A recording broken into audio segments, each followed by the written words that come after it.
நாராயணீயம் 90வது தசகம். விஷ்ணுவே பரம்பொருள். விருக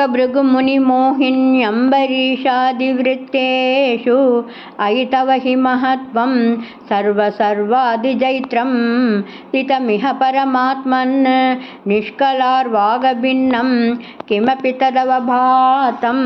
तद्दिरूपं तवैव मूर्तित्रयेश्वर सदाशिव पंचकं यत् प्राहुः परात्मवपुरेव सदाशिवोऽस्मिन्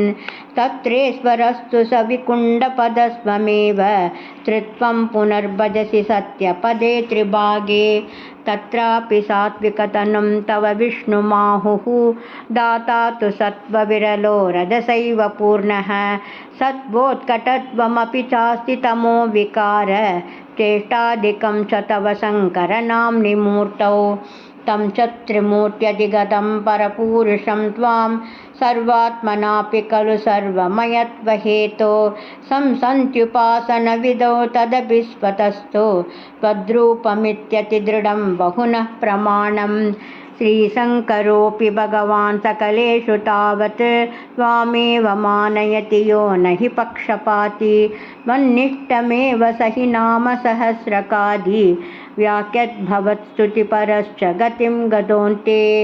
मूर्तित्रयातिकमुवाच च मन्त्रशास्त्रस्यादौ कलाय सुषुमं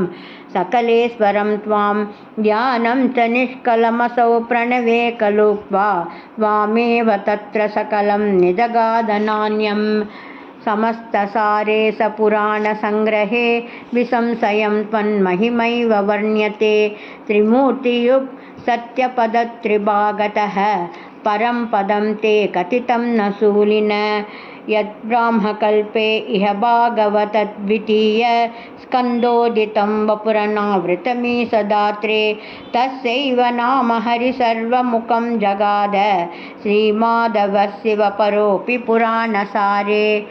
ये स्वप्रकृत्यनुगुणा गिरिसंभजन्ते तेषां फलं हि दृढयैव तदीयभक्त्या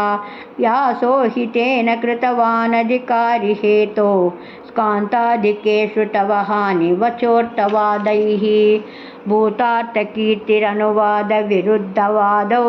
त्रेतार्थवादगतयः खलु रोचनार्थाः स्कान्दादिकेषु बहवोऽत्र विरुद्धवादाः त्वत्तामसत्त्वपरिभूत्युपशिक्षणाद्याः यत्किञ्चिदप्यविदुषापि विभो मयोक्तं तन्मन्त्रशास्त्रवचनाद्यभिसृष्टमेव व्यासोक्तिसारमयभागवतोपगीत क्लेशान् विदूय कुरु भक्तिपरं परात्मन्. गुरुवायूरप्पा चरणं सर्वत्र गोविन्दनामसङ्कीर्तनं गोविन्दा गोविन्दा.